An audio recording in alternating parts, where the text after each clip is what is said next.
Hello guys, welcome to all of you. I am Professor Bhumi Patel from LG Institute of Engineering and Technology. Today we learn the new topic and that is dynamic memory allocation. The short form is DMA. Now what is first the dynamic memory allocation? So dynamic memory allocation is nothing but allocate memory and release the unwanted memory at runtime. That is known as dynamic memory allocation. So first of all we are discussing here the first topic, that is what is the difference between static memory allocation and dynamic memory allocation. In previous chapters we are learned the array, variables, strings. These all are of the kind of static memory allocation. Now what is the difference between static and dynamic memory allocation? We are discussing one by one. First topic is what? The static memory allocation is performed at compile time. Meaning is what? Suppose here we are writing integer a equals 10. Then value of a is 10. That is stored in some memory. That will be stored in some memory of kind 2 bytes because it is integer. So 2 byte of memory here occupied for a variable a, and this operation is done at the time of compilation. So this line is executed, allocate the memory at compile time. This is the static memory allocation.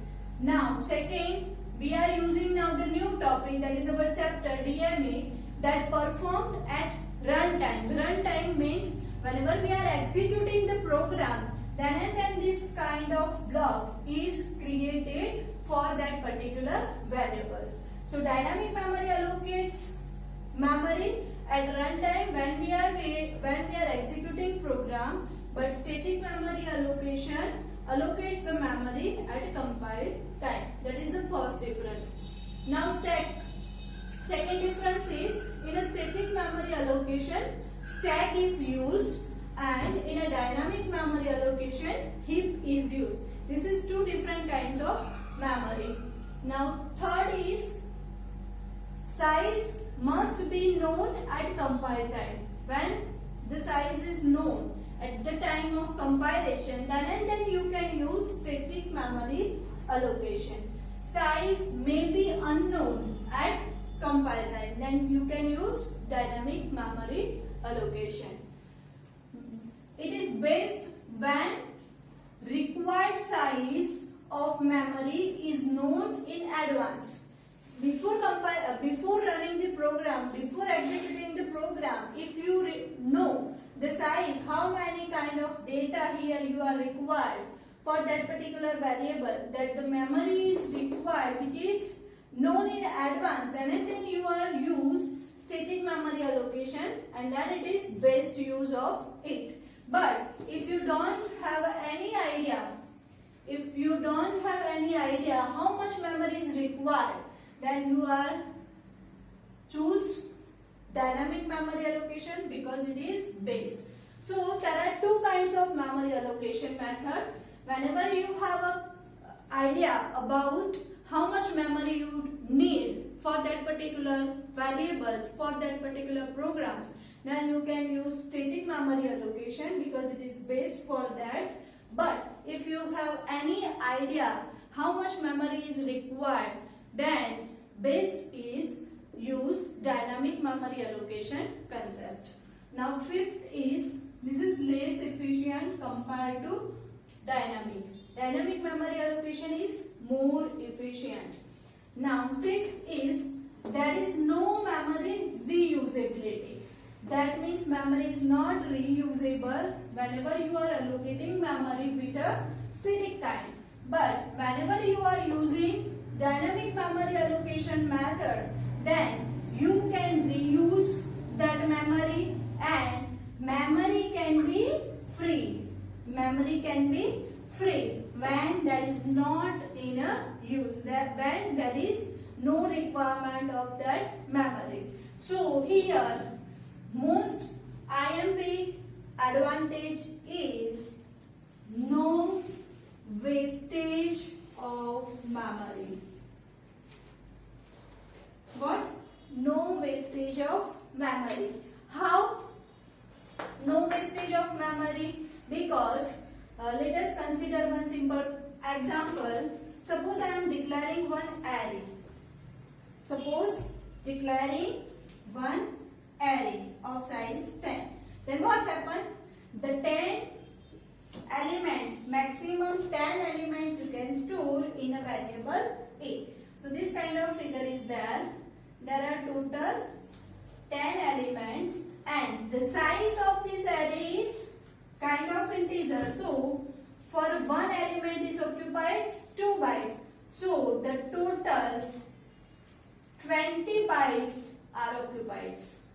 So the total 20 bytes of memory is occupied. This is what? Which kind of memory allocation method? Static. So in a static memory allocation, always the memory is wasted. But in a dynamic memory allocation, there is no wastage of memory. That is very big advantages of this concept. How it is? So here we are taking one simple example of array where we are declaring A of 10 of kind integer. So total 20 bytes of memory block is allocated. And suppose user enter n equals 3. Number of elements in an array, that is 3. That means only the 3 data are used. And next 7 is not used. So here the memory is always wasted.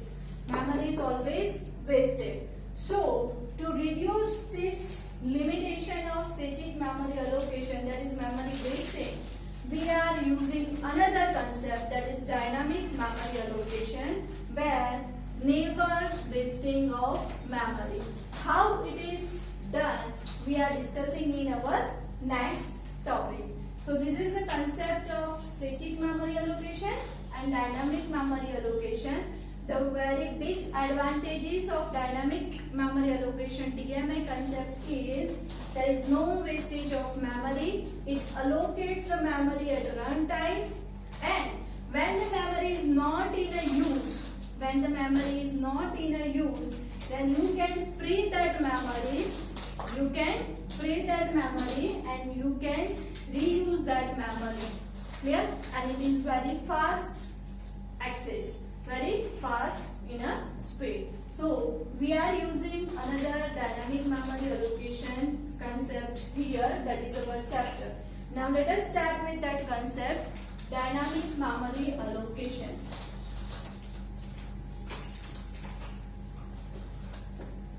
There are 4 different functions available for DMA.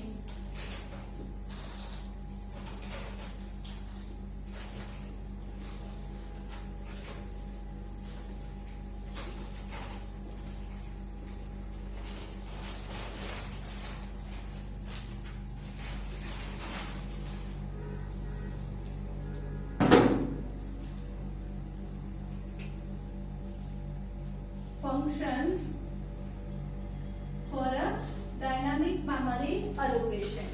First function is malloc. First is malloc. Second is calloc. Third is reallocate. And 4 is free. These 4 functions are used for concept DMA. These all functions are in a header file as include stdlib.h. This header file you must be include whenever you are using DMA concept and the function malloc, calloc, reallocate and free. You have to add another header file, that is stdlib.h. Now what is the concept of this 4 function? First, malloc has a full form, memory allocation. M stands for memory allocation. Second, C stands for contiguous memory allocation. C C stands for contiguous memory allocation. This is for what? Reallocate, that modifies the previously allocated memory, modifies the size of, it modifies, reallocate, that is reuse, it modifies the size of previously allocated memory. And as free, it frees the previously allocated memory. So here in this chapter we have to learn these four functions for this concept, dynamic memory allocation. Let us start with the very first, malloc. How it is used. So here we are start with the malloc, that is full form memory allocation, calloc, that is contiguous memory allocation, reallocate, that modifies the previously allocated memory size, and free, use to freeze the previously allocated memory. Here we are start with very first, malloc.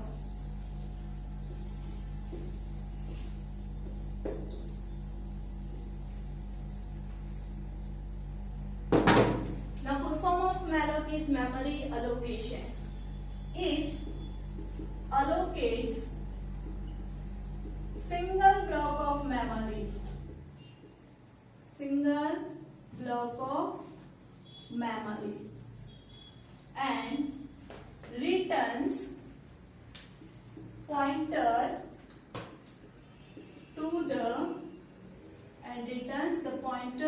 the first byte of block. Returns the pointer to the first byte of block. Now the syntax for using malloc function. So the syntax is, it returns pointer. So here we are declaring first the pointer, suppose integer star p. Pointer is p. Now p equals what? So p equals our function, that is malloc. So the syntax is cast type, then star, then we have to use the function. Which function? Malloc, and then byte size. This is the syntax for using malloc function to allocate memory. Now let us take one example. For example, here we are writing p equals. Now cast type is what? Cast type is nothing but the data type. Suppose data type is integer, data type is float, data type is character. Then here we are writing int, that is cast type. Then one space and star. Then our function, that is malloc, and the byte size. How many size you have to want to allocate? Suppose that is n into size of integer. So what is the meaning of this?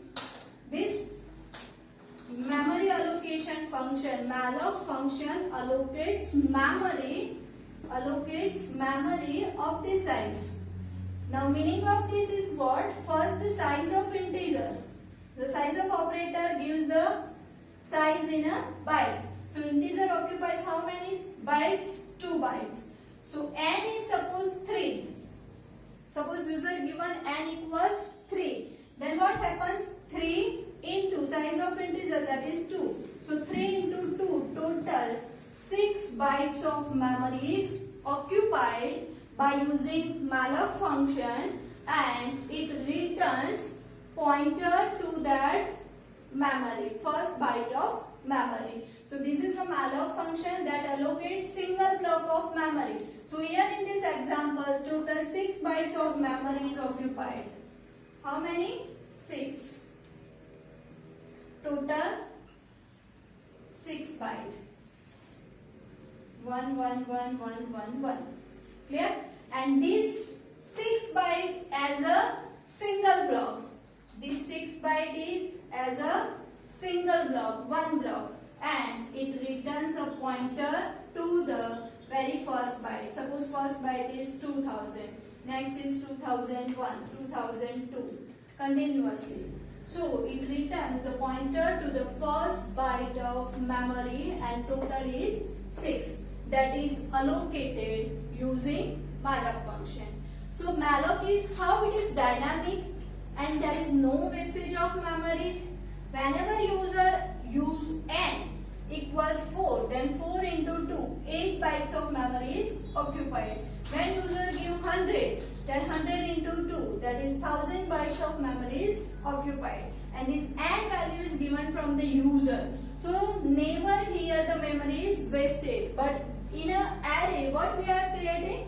We are creating first the 100 bytes of memory and then user give n equals 3. Then 97 bytes are wastage. So here never in a malloc function, never we are wasting memory. Always the n is given from the user and according to that n, it allocates memory of number of bytes. So this is the concept of malloc, to allocate memory with a single block and returns pointer to the very first address. Clear?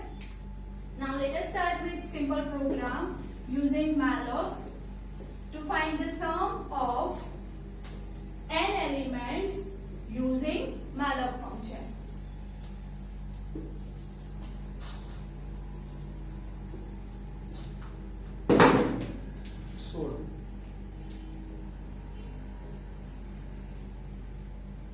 First we have to include stdlib.h header files in this program whenever we are using malloc function.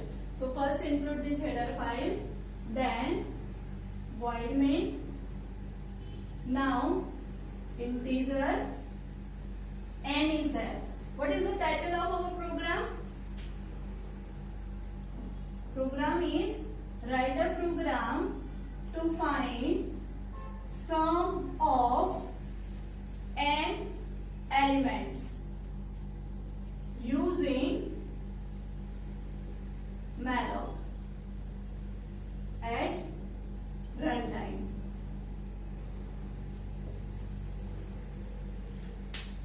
First, n is given from the user. I for the for loop number of elements, then variable sum equals 0 and pointer p for the malloc function. Now clear screen, printf, enter n, scanf %d end of n. After inputting n value, we are allocating now memory using malloc function. For that we have a syntax p equals integer star, because here the integer data type. Which function we are using? Malloc, because it is given. Inside malloc, n into size of integer. So this is the use of malloc function here that allocates memory. Now, after allocating memory, what we have to use?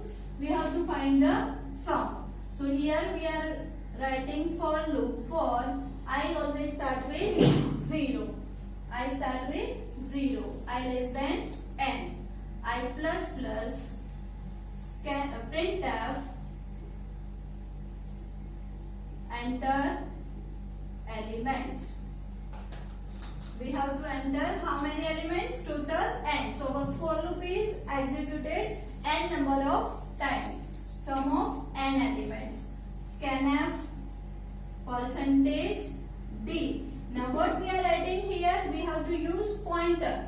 So here we are writing p plus I and find the sum. So for that formula is sum equals sum plus p plus I, that is address, and for value we are putting star, that finds the sum of n elements. After completing for loop, we are printed sum equals %d and the value of sum. Now, after completing program, we are using the function, fourth function, that is free, and pointer is P and get CH. Clear? So this is a program. Now what is the output of this program first? So the output is what? Here we are entering n. Enter n. Suppose I enter n equals 3. So the meaning is what? Malloc function allocates memory with 3 into 2. Size of integer 2. Total 6.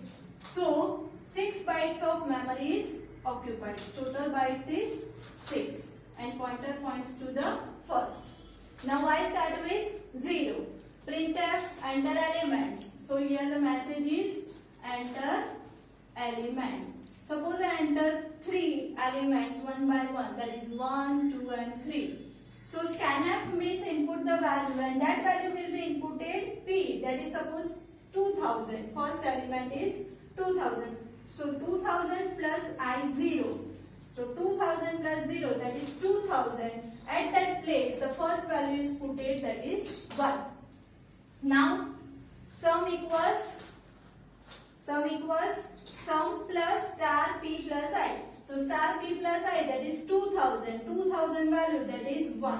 So here answer is what? 0 plus 1. Here answer is 0 plus 1, that is 1. Now goes I incremented by 1. So here P plus 1. Now 1 indicates of kind I is integer. Integer occupies 2 bytes. So it goes on another, that is 2002, because 2000 plus 2. So 2002, in which we are stored second. So here the sum equals what? Sum is by default 1. 1 plus 2002 value, that is 1 plus 2. Answer is 3. Now again loop is incremented for a 2. So third is 2004.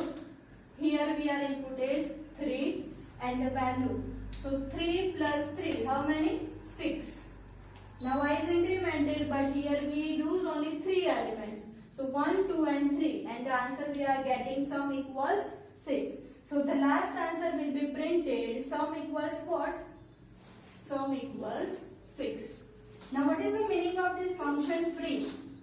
This is our fourth function that frees the previously allocated memory. So whenever this line is executed, this allocated memory is now free.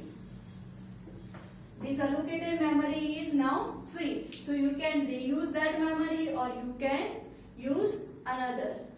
Clear? And last is getSerial. So this is the concept of malloc function. In next lecture we are discussing the three another functions, that is calloc, reallocate and free. Thank you so much for listening this video. If you have any query in this program or in this topic, then you are feel free to contact me. Thank you.